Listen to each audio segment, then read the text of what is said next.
Bonsoir et bienvenue dans Ça vous parle, voici le sommaire. Le cours du nickel a perdu la tête ces dernières semaines. De 20 000 $ la tonne en début d'année, il est monté jusqu'à 100 000 $ début mars, le record du siècle. En cause, le pari raté du géant chinois de l'acier Tsingshan, mais aussi la guerre en Ukraine. Faut-il se réjouir de cette envolée des prix? Le pays va-t-il en profiter? Nous poserons la question à nos invités. Xavier Gravela, président du syndicat des exportateurs de minerais calédoniens, et Édouard Léony, consultant en finances publiques et stratégie du nickel. En cours d'émission, nous entendrons le slam de Siman. Il sera question de Russie, de conflits et de profits. Ce sera la chronique Haut-Parleur. Puis à la fin de Ça vous parle, place à l'humour avec le JT déjanté de Mara et Chloé.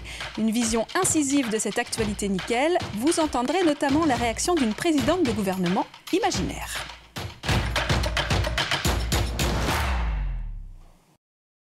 Quel sera l'impact au pays des rebondissements du marché du nickel? Avant de répondre à cette question avec nos invités, bonsoir messieurs, je vous propose à la maison un petit récapitulatif des derniers épisodes de la saga du London Metal Exchange. C'est la bourse où s'achète et se vend le nickel en Europe.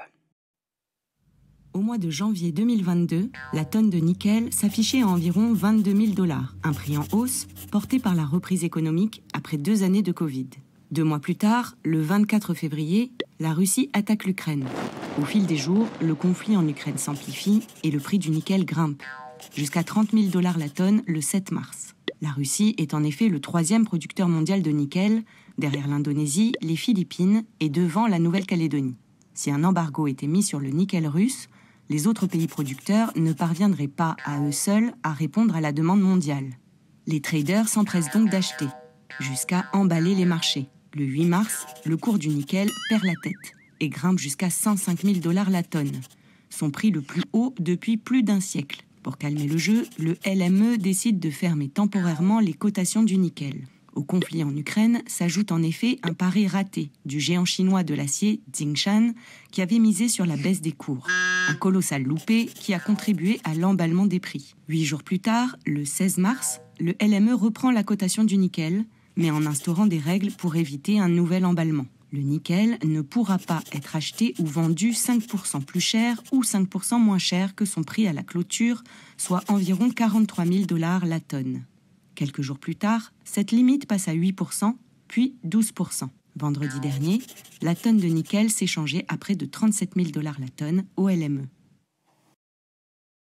Xavier Gravela, vous êtes président du syndicat des exportateurs de minerais calédoniens et directeur général de la société minière Georges Montagna. Est-ce que vous suivez ces rebondissements au LME? Alors en ce moment, oui, parce que on a affaire à des mouvements qui sont complètement erratiques, voire délirants. Je le suis dans l'espoir qu'on revienne à la normale. Aujourd'hui, on a clôturé, le 21, donc ce matin pour nous, on a clôturé à 31 000 $ la tonne. On revient à des niveaux qui sont, on va dire, plus conformes à la situation actuelle.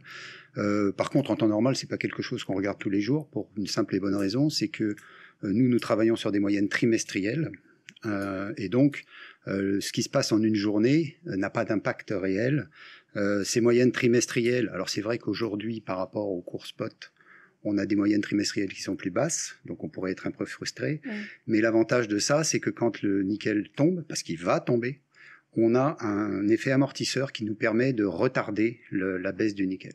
Ensuite, on ne le regarde pas non plus tous les jours, parce que si on vend sur la Chine, les prix du minerai sur la Chine sont, on va dire, quasiment décorrélés du LME, enfin peu corrélés au LME. Donc finalement, on le regarde aujourd'hui dans l'espoir qu'il va revenir à la normale. Mais quand on travaille au quotidien, c'est qu'on n'a pas le nez sur les cours du LME en permanence. Alors Édouard Léony, vous êtes consultant en finances publiques et stratégie du nickel. On vient de retracer les dernières semaines au LME dans le reportage, mais ces 30 dernières années, le cours du nickel a vécu d'autres soubresauts, avec notamment un pic à plus de 50 000 $ la tonne en 2007, quand les stocks mondiaux étaient faibles, et une baisse à moins de 10 000 $ la tonne en 2016, quand cette fois les stocks étaient très hauts. En quoi ce début d'année est différent finalement de ces autres soubresauts? Alors juste évitez le petit bruit du stylo, s'il vous plaît. Parce que à cause de l'ampleur justement de la hausse à 100 000 $ la tonne, mais en fait, il était on pouvait en tout cas la deviner dans le sens où déjà entre 2015 et 2020, la demande avait augmenté de 24%, la demande mondiale, et que les prix moyens étaient passés de 11 800 $ la tonne en 2015 à 14 500 $ la tonne en 2020. Et puis aussi, il y avait des doutes, des craintes des traders sur les stocks faibles, autant au LME qu'au SHFE. Ensuite, qu'est-ce qui se passe? C'est qu'en janvier 2022, effectivement, comme on l'indique, on est à 22 000 $ la tonne. Le 7, on est à 30 000. Et puis d'un seul coup, ça explose. Eh bien bon, c'est de la spéculation, comme disait Monsieur Gravelard. Et puis, comme beaucoup le disent, certains ont considéré que c'était le moment de se faire de l'argent, en particulier les haussiers. Et les baissiers, bon, comme Monsieur Jiang Guanda, le PDG de Tsingshan, lui, depuis un moment, en fait, il fait tout pour faire baisser les cours. Et là, on voit l'influence de la Chine, par exemple, entre 2012 et 2020, où les cours ont toujours été inférieurs au plafond de verre qu'on appelait 20 000 $ la tonne, qui a commencé à être franchi à partir de la fin 2021. Et parce que là, on a parlé du LME, mais il y a aussi une autre bourse où le nickel est coté, c'est celle de Shanghai. C'est ça. Donc, Shanghai commence à avoir un poids de plus en plus important sur le LME. Ça a un impact dans le sens où, par exemple, le partenaire russe vend son nickel en particulier à la Chine. Il y a eu un impact de Shanghai, justement.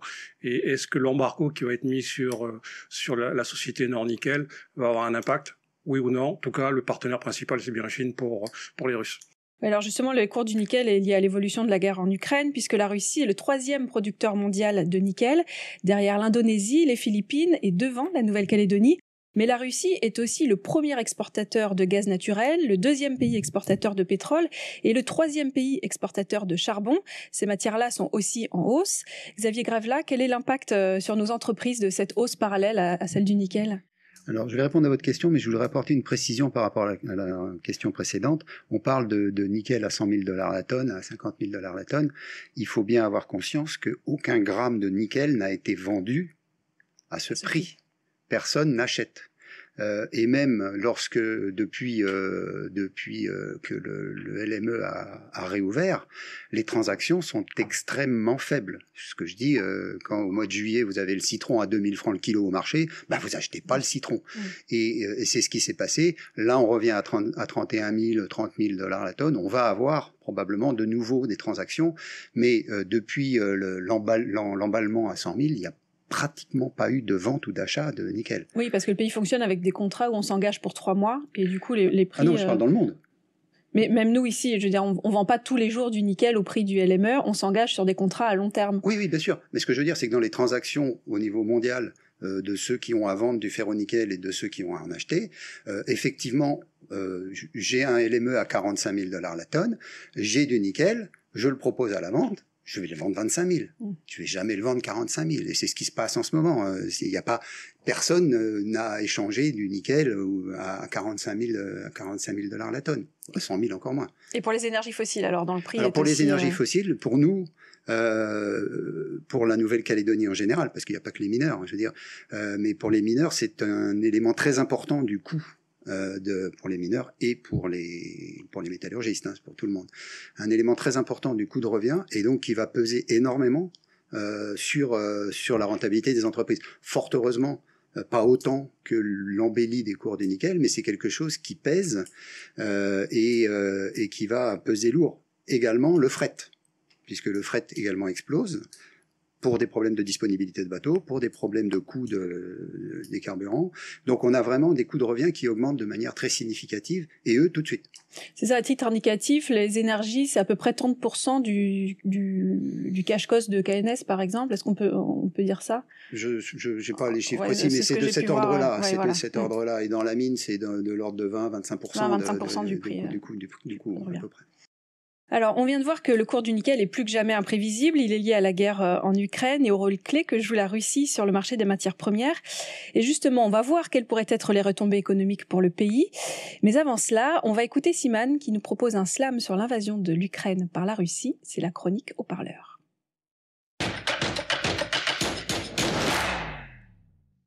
Il y a une actualité qui a supplanté celle du virus. Et certains, pour y réchapper, pensent qu'une des ruses, c'est apprendre à parler le russe. Zdarovia. Je parle du conflit de quelques Rustres qui, avec leur ego surdimensionné, se frustrent. Mais dans leur discussion, nous foutaient la frousse. Pourquoi? On pouvait entendre à l'intérieur « arme de dissuasion ». On peut faire attention à la définition. C'est que normalement, l'utilisation n'est pas une option. Espérons éviter la tragédie, espérons que ce n'est que stratégie, faire face à l'opposition, faire peur aux dirigeants. Mais c'est nous qui ramassons la population. Et comme tout le monde trinque, moi ça me saoule déjà. Conflit, autant USA contre le pays de la vodka. Son crime est de vouloir tirer sur la crime et étirer son territoire pour garder le pouvoir. Vous allez me dire, Simane, que de affabulation avec mes slams et mon arme de distraction. C'est vrai, je préférais parler d'un truc plus cool, comme la poutine, celle du Canada. Tu penses que je bave la canne là, mais je vais vite faire un lien avec les usines de chez nous, comme celle de Canala. Mais attention, trêve de plaisanterie. Je ne vais pas parler de voitures volées ou brûlées. Même si la courbe de l'Orvers a bel et bien flambé et s'est envolée. Non, les plaisanteries, je les garde pour mes slams et mes poésies. Mais ce que je veux dire aujourd'hui, là-bas, il y a conflit, ici, il y a profit. Mais le plus important, c'est la vie. Et si ça t'a compris, c'est nickel.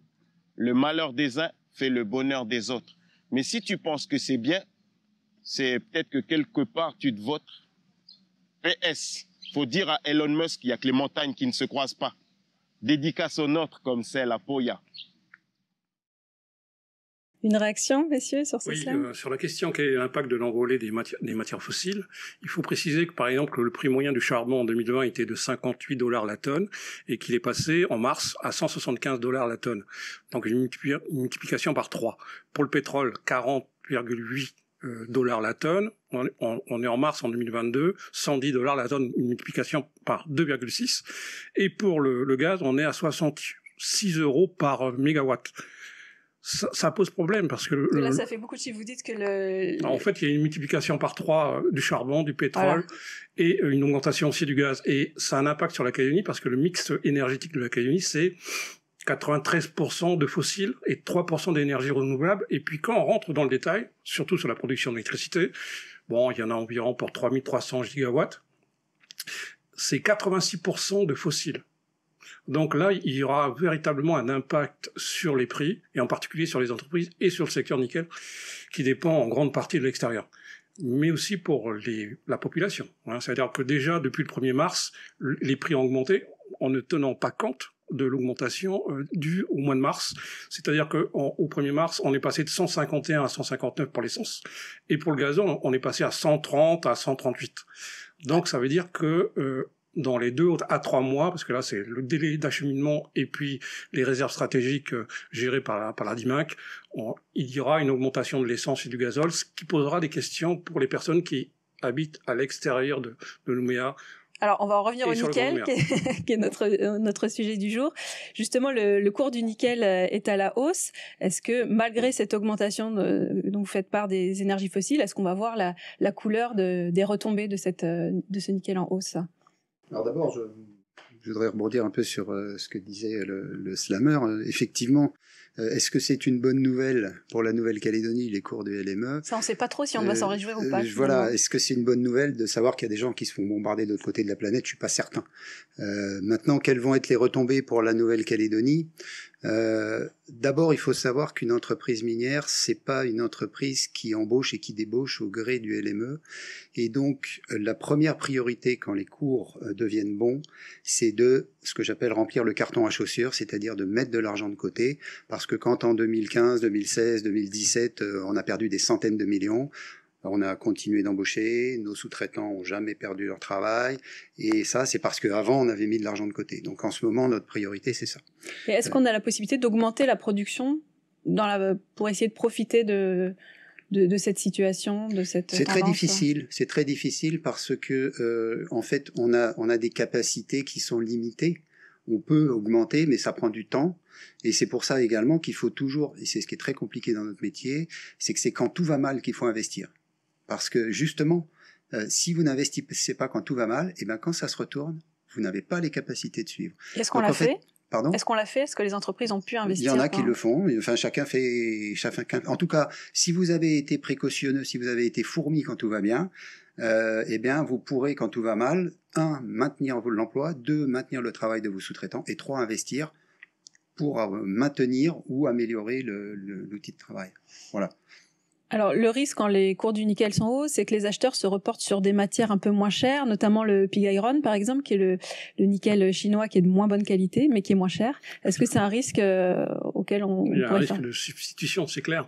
Mais quand on regarde globalement, en particulier la balance commerciale, en 2020, avec un prix moyen du nickel qui tournait autour de 14 000 $ la tonne, on avait des exportations, principalement de nickel, à hauteur de 180 milliards, qu'il faut comparer aux exportations qui tournent autour de 270 milliards, et donc on avait un déficit commercial de 90 milliards.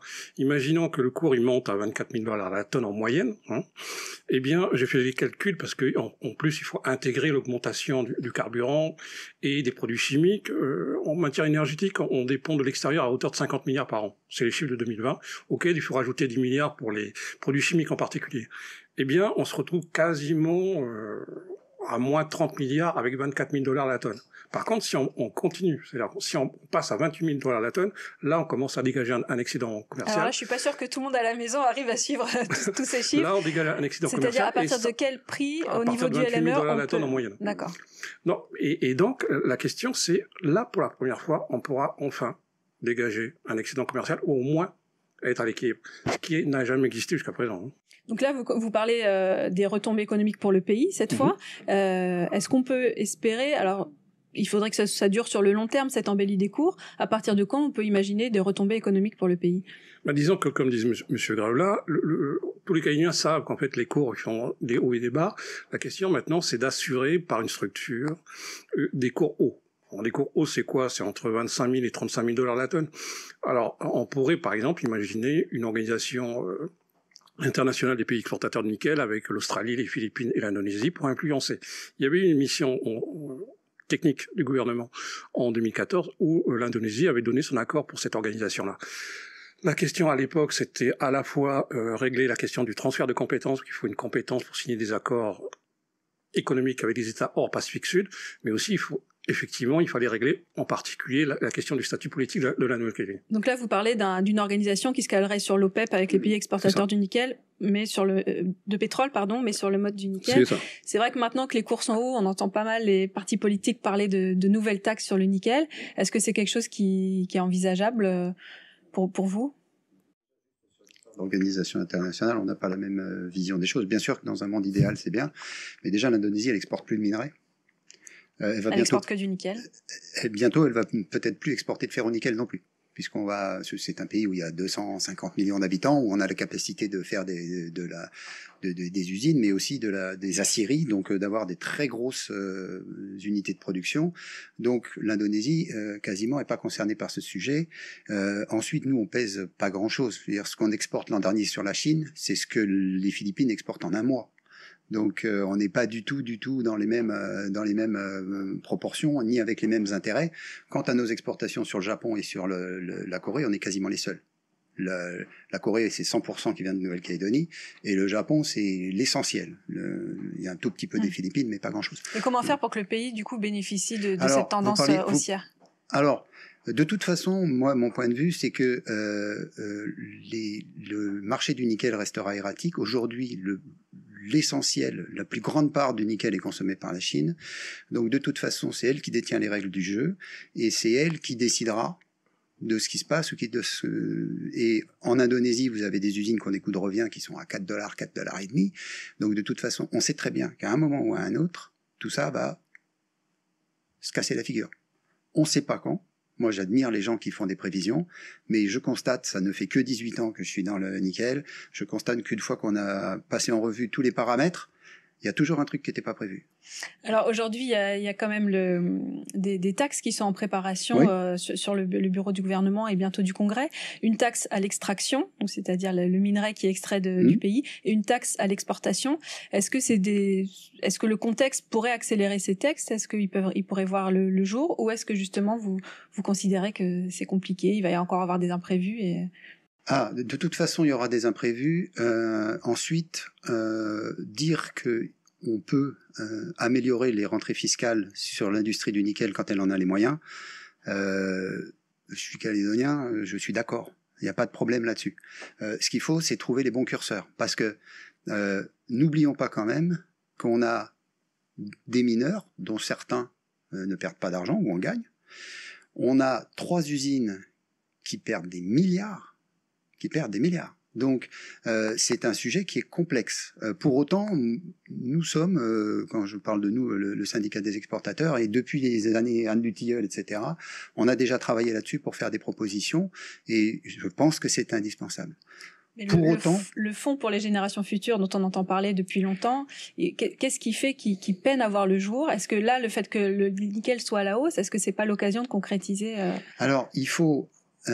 en réalité, si vous voulez, on s'est un petit peu bercé d'illusions en comparant ce qu'on pourrait faire avec le nickel au fonds norvégien. Ça n'a strictement rien à voir en termes de volume, en termes de marge, etc. Donc, le fonds pour les générations futures, même si vous prenez tous les bénéfices de toutes les entreprises, vous n'arriverez jamais à quelque chose d'énorme. Pour autant, il faut le faire. Et je pense que ce qu'il faut surtout, c'est que les collectivités gèrent les excédents de fiscalité lorsque tout va bien, non pas pour alourdir les frais de fonctionnement, mais soit pour se désendetter, puisqu'aujourd'hui la Nouvelle-Calédonie est très endettée, soit effectivement pour le mettre de côté pour soit les générations futures, soit la diversification, parce que l'économie de la Nouvelle-Calédonie est trop marquée, à mon sens. C'est moi qui le dis, est trop marquée par le nickel, et il faut trouver d'autres ressources pour la Nouvelle-Calédonie. Alors justement, vous avez participé sous une autre casquette à une étude sur la fiscalité qui pèse sur le nickel. Les conclusions n'ont pas encore été dévoilées, mais quels sont les premiers résultats, et est-ce qu'on pourrait faire bénéficier le pays davantage des retombées économiques du nickel? Alors, ce qu'il faut avoir à l'esprit, c'est que dans la tête de tout le monde, le nickel, ça rapporte rien à la Calédonie. Posez la question à n'importe qui, le nickel, ça rapporte rien. En dehors des emplois. En dehors des emplois, etc. Or, c'est pas du tout le cas, sauf que l'ensemble des contributions que l'on a, qu'elles soient fiscales, sociales, etc., elles ne se voient pas. Et elles ne se voient pas notamment au niveau des communes minières, puisque tout ce qu'on verse part dans des budgets généraux, voire même au port autonome pour certaines choses, mais les communes minières sont le parent pauvre de ça. Or, les principaux impactés sont ceux qui habitent dans les communes minières. L'étude, qu'est-ce qu'elle démontre? Elle démontre que le niveau de taxe de la Nouvelle-Calédonie en fait, on est dans le trio de tête en termes de niveau de fiscalité. Simplement, on a un vrai problème de répartition de cette fiscalité. Et nous, ce qu'on pense au niveau du syndicat des industries de la mine, alors pour le coup, dont je fais partie aussi, c'est qu'il y a 2 choses à faire. Effectivement, mieux répartir ce qui existe déjà. Et ensuite, quand les entreprises gagnent de l'argent, avoir effectivement un système qui puisse améliorer les retombées fiscales de l'industrie minière et métallurgique en Nouvelle-Calédonie. D'accord. Donc une meilleure répartition des retombées économiques, oui, et on va dire une imposition à 2 vitesses calquée sur les cours du nickel. Ça sert à rien de tondre un œuf. Donc nos usines qui perdent de l'argent, on peut toujours leur rajouter des taxes, elles vont juste perdre un peu plus d'argent. Merci messieurs pour ces échanges. Je vous propose de terminer cette émission avec 2 minutes 30 d'humour. On va continuer de parler nickel, mais dans un tout autre registre que ce qu'on vient de faire. C'est le JT déjanté de Mara et Chloé.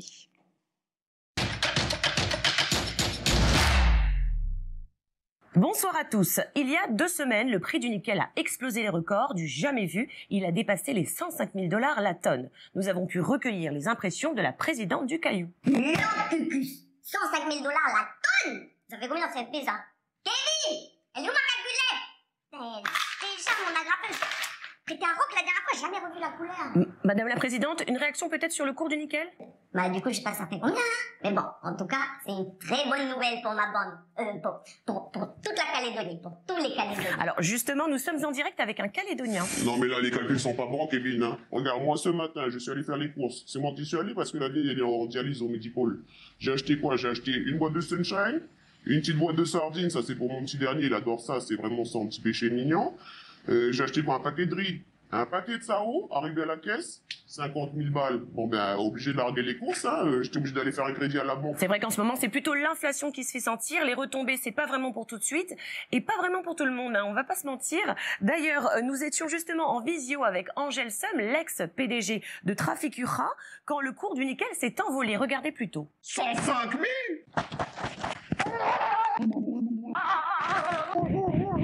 105 000 envolé jusqu'au ciel.